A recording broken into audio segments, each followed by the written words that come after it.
Sorry. No problem. So anyways, I was saying, we come to the subject of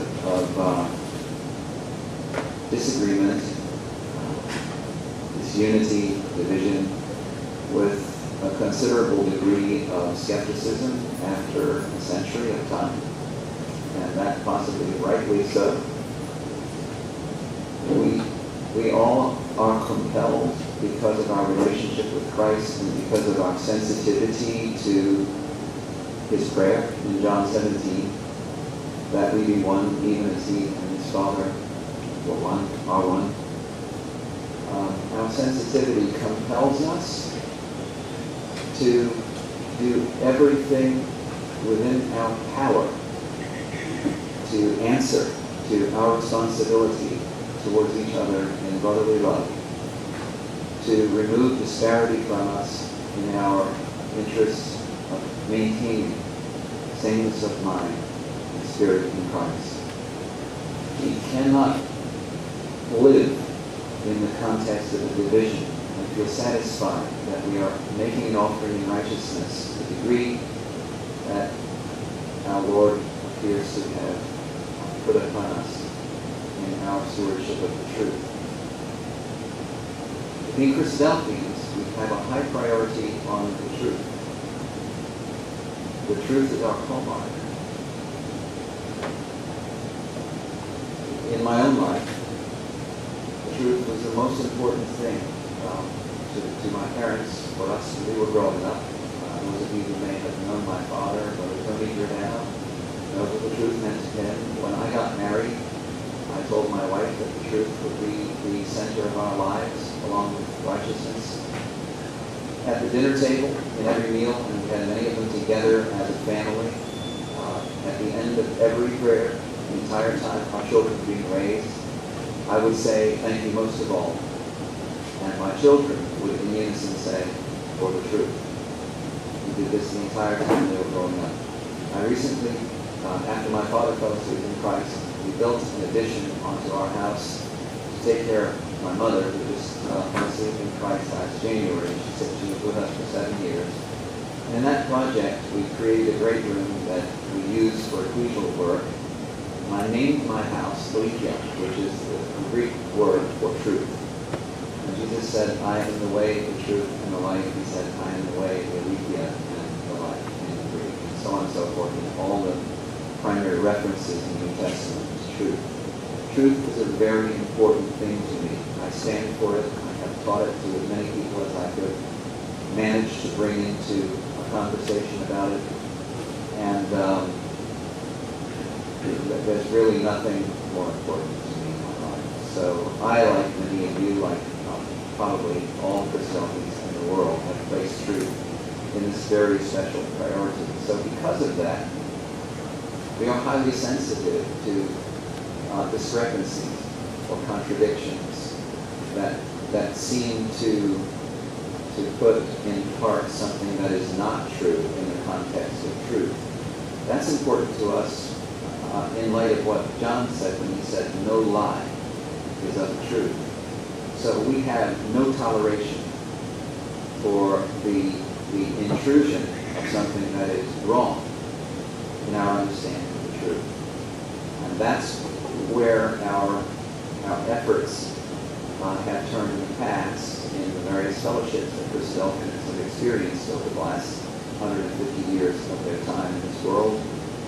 That's the reason those fellowships have established themselves in a disparity one between another. There's a difference of opinion as to what the priority should be on a certain understanding of a doctrine. We will be speaking today with respect to that difference between the amended and the unamended communities. So we'll be looking at fellowship profiles all day.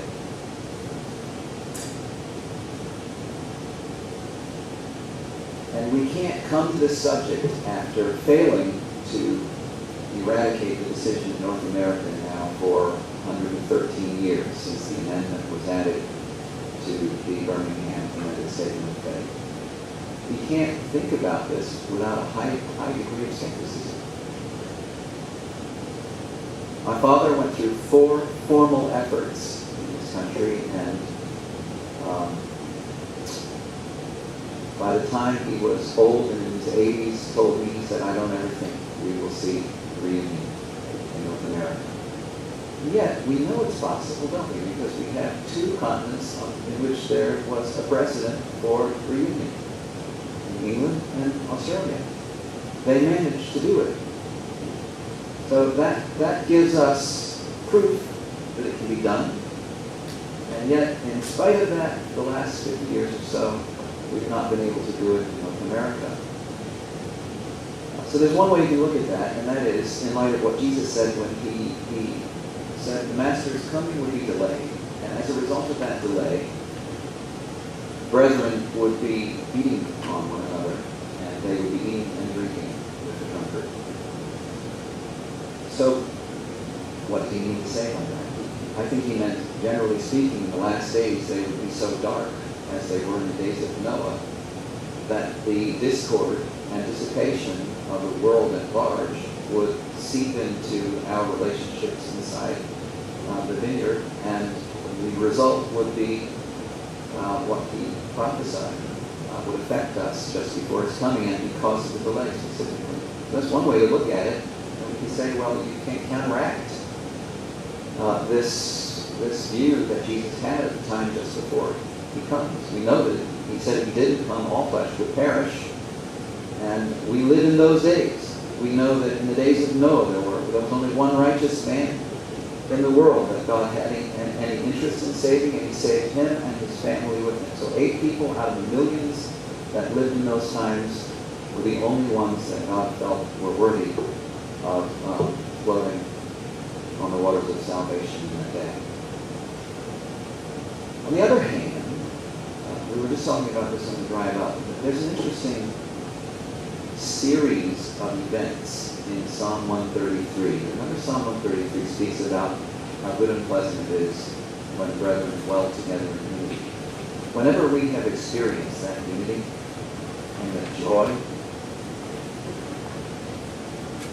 that we sense when we have the same mind in Christ, and the productivity, the light and the productivity and the faith that comes from that, and the spiritual energy, we know how good and pleasant it is when brethren dwell together in unity. But this psalm appears to be prophetic of the time when Christ returns to the earth, because it's followed by something else. There is unity, and that is followed by it's like the precious ointment that flowed down upon the beard of Aaron, even to the hem of his garments. We understand that hem to be the full extent of God's mercy as it was manifested in the high priest when Aaron was anointed, and therefore in the priesthood. So there's brethren dwelling together in unity, and then there's the anointing of the priesthood, followed by the dew upon the mountain of Hermon,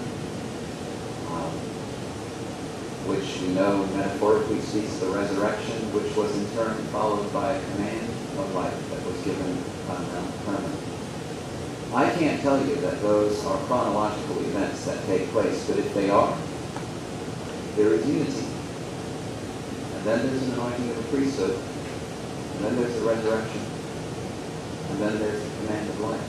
That brings us into the kingdom of God.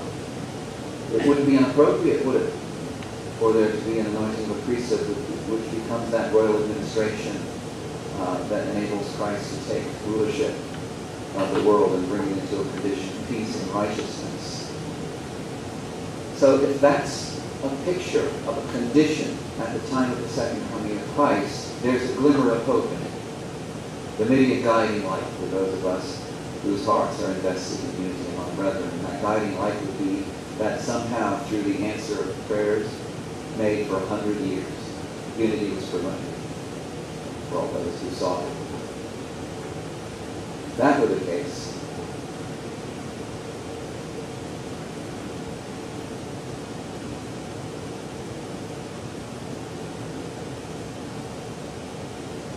what joy there would be. So we have no alternative. No matter how deep our skepticism may run, how many failed efforts we may have been a part of, there is nothing in us that can turn away from a joint effort to bring brethren together who should be together when they are not. So that brings us to our consideration of fellowship profiles, beginning with doctrinal profiles. And somebody once said ideas have consequences. The ideas of Nietzsche had consequences. Something like the Holocaust, that would justify the extermination of a whole race of people on the idea that God is dead and we don't need to worry about things like the evolution of species. So ideas, human ideas, philosophically, have incredibly powerful consequence as a result of the idea. That same thing happened to us when an idea came into our midst in the 1890s. I'd like to open this section of what we consider today with something some of you may have seen, no doubt. It's also something that had a powerful effect on us because it's historically accurate. It's a letter written, this is an excerpt that I will read to you, written by a brother who was alive at the time J.J. Andrew changed his mind on what he believed about resurrectional responsibility and wrote his pamphlet, Blood of the Covenant. So in a sense, what we would be looking at is a little snapshot in history of what started this whole thing. It was written by a brother from the London Ecclesia about J.J. Andrew in his ecclesia in Barnesbury sometime around 1893 because he makes a reference to the pamphlet that was just published. My understanding is that was published sometime around 1893. If the date's a little off, that's why we have the word circa in front of it, because it's around that time. So this is the letter, and at points today, let me go back one, before I read something to you as a quotation from a letter, I'm going to give you this advance warning that we're about to have a wall of words with a letter on a slide. There's no way we can appreciate the letter unless I read it, but that's not all we will do today, is read from balls of words. I know better than to do that. But in order to read a letter together, or an excerpt from a letter together, we have to put the letter up. Otherwise, I'm going to stand here with a piece of paper, and it's better if you see the words yourself. So this will be our warning that the words are about to come in a greater number than they are usually acceptable on a slide. Okay? So this is at the time. This is an excerpt from a brother in the London Ecclesia who says, I'm glad to hear that you are preparing to reply to the pamphlets, The Blood of the Covenant. You have probably heard of the severe conflict into which the meeting in Barnesbury Hall has been plunged. The matter has been developed this way. Our basis of fellowship in Proposition 5. Now, I'm not sure what this is from. Maybe Joe knows, or George, but I don't know what Proposition 5 is here. It doesn't refer to the statement of faith as we know it prior to its amendment, because I don't think Proposition 5 had in a statement of faith, or the comment about the resurrection has ever been that. So it seems to me that this may have been some kind of fellowship statement that they had that clarified the basis of their fellowship at the time, either in their ecclesia or for Christadelphians in that area at the time. So he says, to continue, that resurrection affects those only who are responsible to God by a knowledge of his revealed will. He's saying that this is what the basis of fellowship was. This clearly conveyed and was interpreted by all, including Brother Andrew, to mean responsibility of enlightened rejectors of the truth. So this precedes the change in the statement of faith that resulted in its being called the Birmingham Amended Statement of Faith by around 10 years, depending on when this was written exactly. About 3 years ago, however, Brother Andrew suddenly adopted his present views. So this could be more toward 96, actually, thinking. We had known for years of some who held similar views, but the question was thought to be an out-of-the-way one, having little bearing upon any vital matter, and there was a tacit agreement not to strive about it. This attitude is maintained by many, including myself, to be the right one even now. Brother Andrew would not, after his change of opinion, accept this position. So the position that Christadelphians held more commonly at the time was rejected by Brother Andrew. He commenced to introduce the matter into lectures and addresses with much denunciation of the doctrine in the basis as error. This was the beginning of strife. He subsequently gave notice of a proposition involving his new principle, which created much controversy, and the sense of the meeting being strongly against it was ultimately withdrawn. But although knowing that these views were opposed to our basis and to the minds of the brethren, Brother Andrew still pressed them upon every possible occasion, converting all our meetings into a scene of contradiction and dissension, and of late saying that those who taught that the resurrection was possible by the power of God only and outside of the blood of Christ were blasphemers, held a fatal error, and were liars. This made action necessary. So if there ever was an example of pressing an issue, producing strife, this is it. Repeated private remonstrances having been made without avail, notice was given to bring the matter under the notice of the ecclesia in an official manner. In order that the subject and action taken should be fully understood, a series of meetings were arranged for an exhibition of the evidence upon the question. The last of these was held on Sunday last. Next Sunday, another meeting was to be held at which a motion will be made, reaffirming the truth as defined in the basis.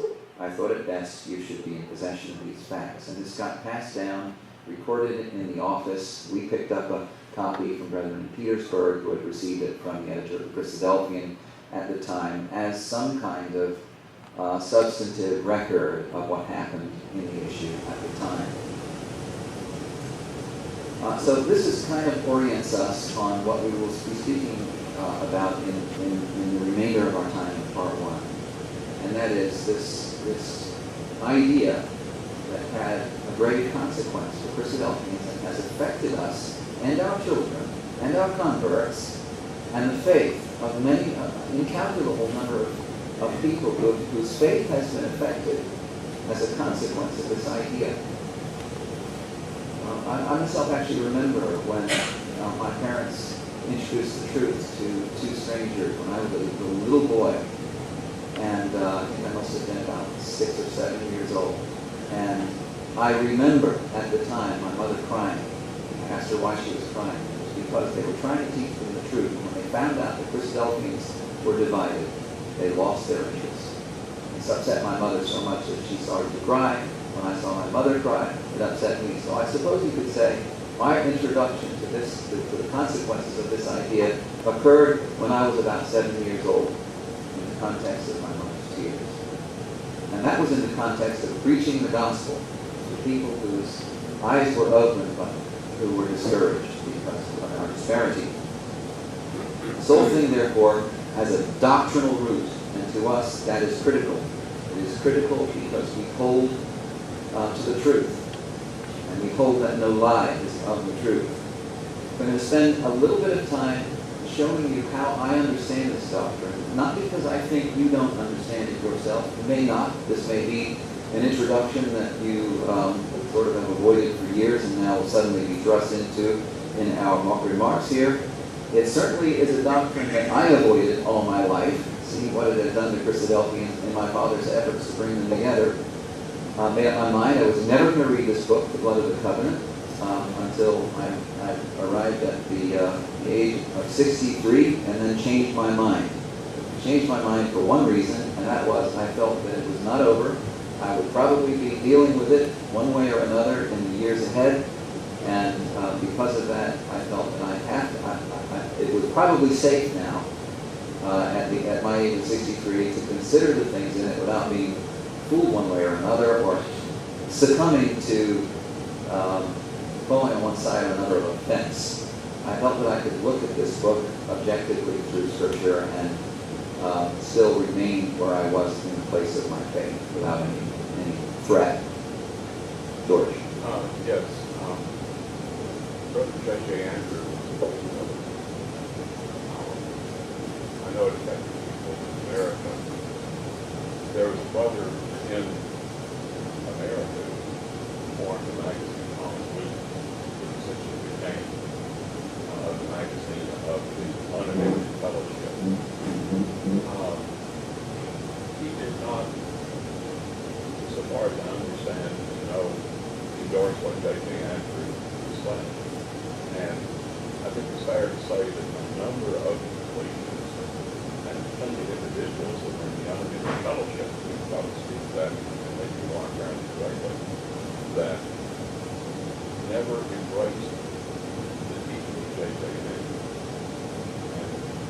some sense, I know we're not talking about anything that's happening currently, but currently, any reunion efforts that are going on do not really touch on Andrew. It's a historical fact of a certain time and place and portions of North America, but not necessarily other portions. And you would have recognized that in Martin. So I will be getting into that, not in this part. But thank you for bringing that up because it's an important thing to recognize. It's so important, in fact, that I've dedicated an entire section on that particular point. Nevertheless, this thing has a doctrinal root, and the question is raised: to what extent do we create some kind of linkage, direct or indirect, to a doctrinal error in our efforts to sustain some level of purity as best we can in the things that we understand to be true. But what I would like everyone here to know is when Norfolk encountered its interest in coming together with the Central Fellowship back in 1999, at the forefront of our considerations was acceptance of the BASF, which involved acceptance of Clause 24, which involved resurrectional responsibility, and then we learned at the time also involved the sacrifice of Christ, the nature of man, the sin of Adam, and all these things, how they relate.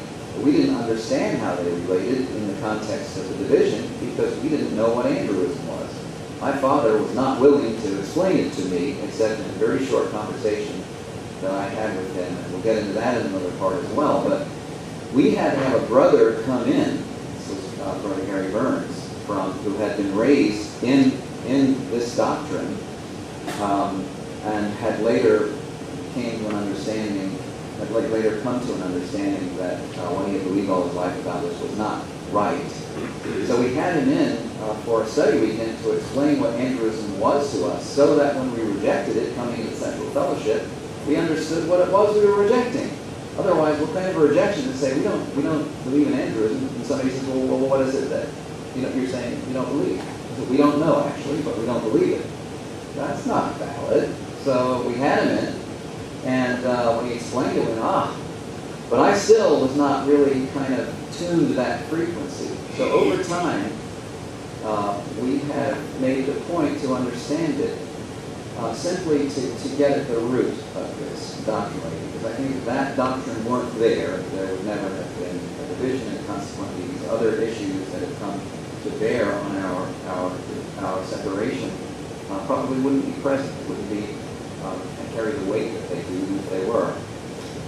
So the intent here is not to explain to you, not to set up a basis for as a representation of unamended community, which I think is what you were pointing out. Not at all. However, it is there in part, and it is not there in part. And that's what can be so confusing about this thing. And that's one of the reasons I'm standing here talking to you about it today, because I have a perspective growing up in that community that I think, which when I explain to you, will give you an understanding of why it's so perplexing and difficult to resolve. So this is just to get us familiar, and I think it's probably a good exercise anyway to show you how doctrines, how ideas can sound very logical and convincing, but they can be wrong, entirely wrong, but only recognizable if you strain your brain and consider how. And we'll get into this from a lot of different angles as we go through the day. This idea that he came up with was based on, the story was based on their having, J.K. Andrew and his wife had a son who knew the truth but was not baptized, went to war and died. When he did, his mother could not bear the thought of him being raised in the judgment, which was a common understanding for Philadelphians. So they began to work on whether or not that could actually be true, and in that passion to keep their son in the grave, developed this idea of laws that would prevent him from rising in the resurrection, based on immutable laws that God himself was subject to. And the author of the law cannot break them himself. I'm not going to get into all that, but many, many things to think about and in this doctrine. But what we have to do today is simplify it so that when I tell you my take on it, we're not going to take all the branches that come off those ideas. We just don't have time to spend all the hours on this or more, or we'll start on another controversy right here. We just can't get into it. But what I can do is tell you how I see the problem, and then you will know that the place where I stand. That will be my profile. So I'm not trying to get agreement or disagreement or explain things in such a way that we go past that. This is just so that you can see what I understand. I hope you hold that idea as we come to this. It starts with the concept of two laws, the law of sin and the law of the spirit of life. They both come up in Romans 8 in one verse, Romans 8:2. You don't need to turn to that yet. I just want to read you an excerpt from the first page of the pamphlet, The Blood of the Covenant, and ask you, do you think you can explain this? This is the premise of the entire doctrine. To understand the precise operation of Abrahamic law, it is necessary to know what was the import of the Edenic law and the breach thereof. The Edenic law is subsequently termed the law of sin and death, and the Abrahamic law is called the law of the spirit of life.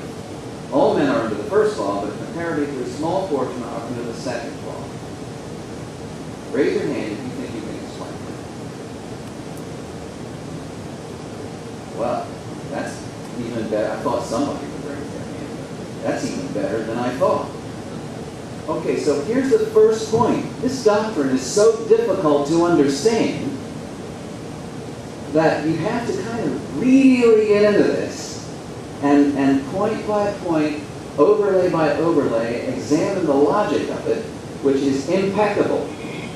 This brother was a lawyer, and when he sought his logic in deductive reasoning, he was good.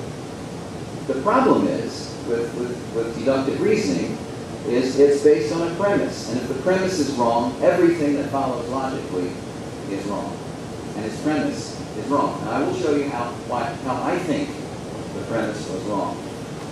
So we'll continue. So there's a critical distinction in that statement. He goes from the Edenic law to the law of sin and death, and then from Abraham and the covenant made through circumcision to the law of the spirit of life that Paul speaks about in Romans.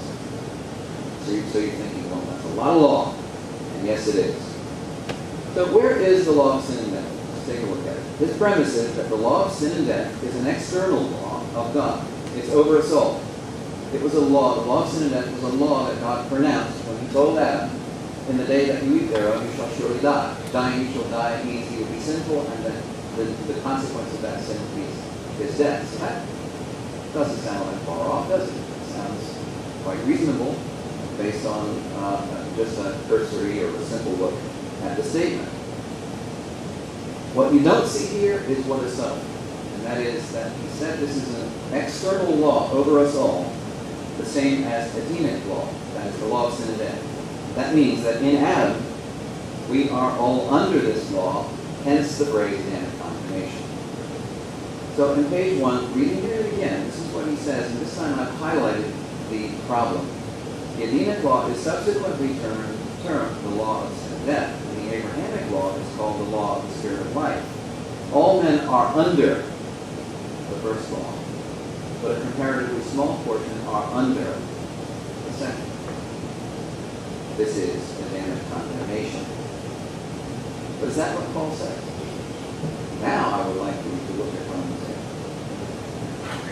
8. This is the context from which he was drawing his premise in Romans. For the law of the Spirit of life in Christ Jesus has made me free from the law of sin and death. This is why, brethren who are in the unamended community, as one brother put it to me, say this: we're not baptized for personal sins only.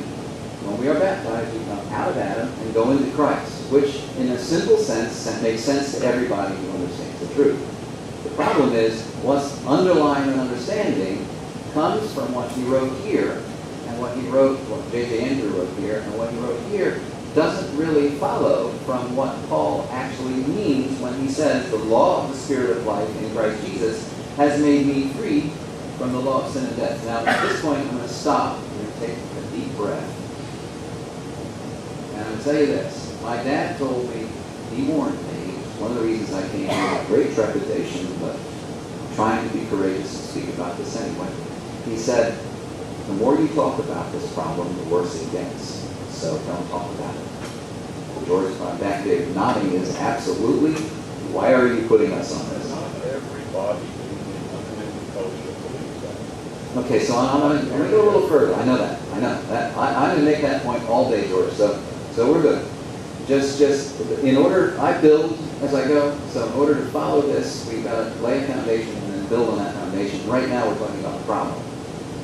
So my dad said also, the more you talk about it, the longer it takes in a unity effort, the longer it takes to put everybody together in the effort. So he said, so don't talk about it.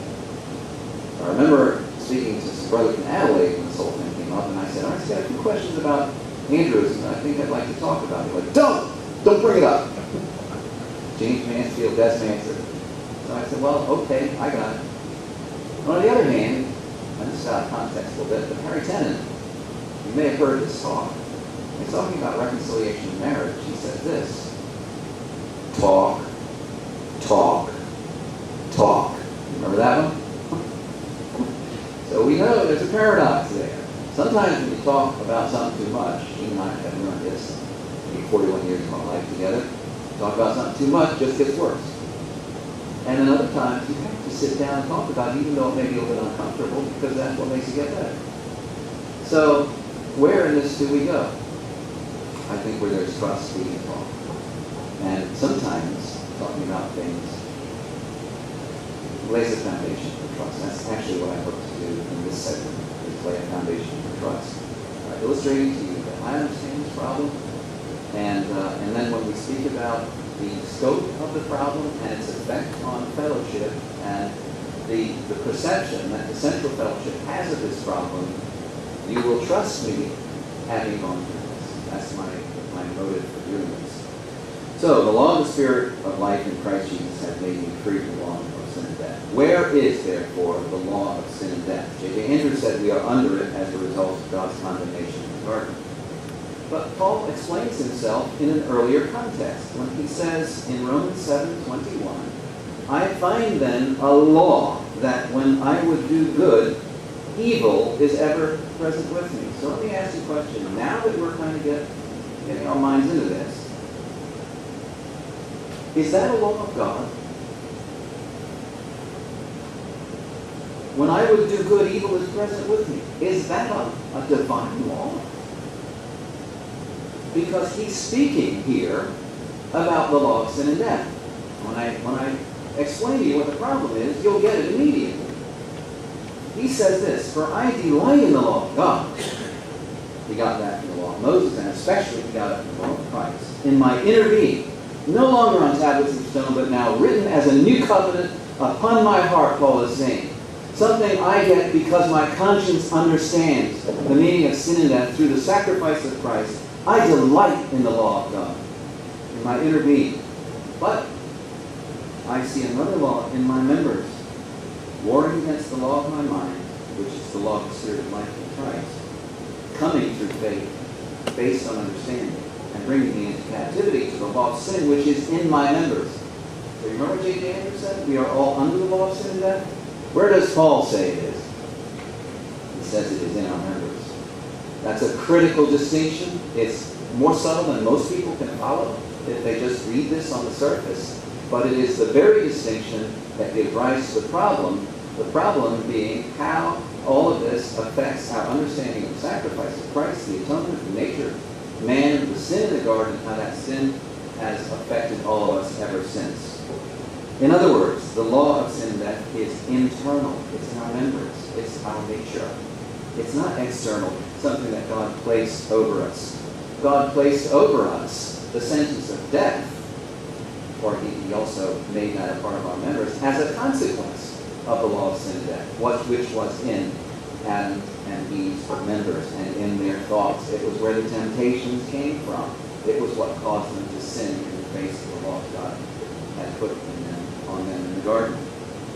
In other words, the law of sin and death, Paul says, is in us. we're not under it. It's human nature from within. Now, there are many, many aspects of this that would be considered and brought into it, but in the simplest form, that distinction, in that distinction lies the problem.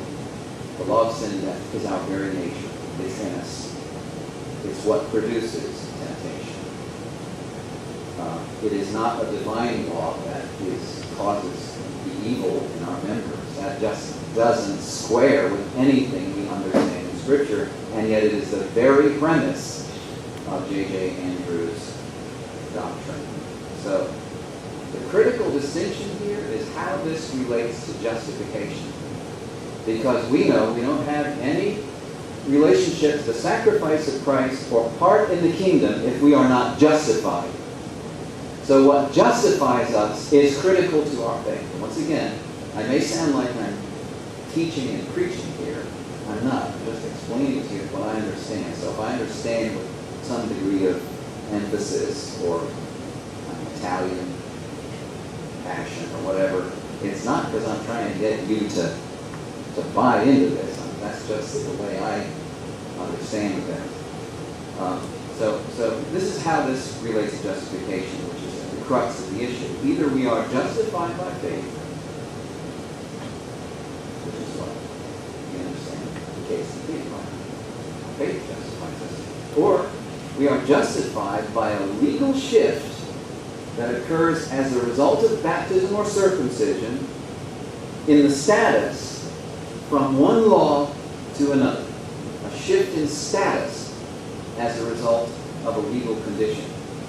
So that's where justified by the blood comes in. And we're going to look at this just briefly so you can get a feeling for the problem of what happens if justification is twisted and distorted into something that the Scripture says that it is not.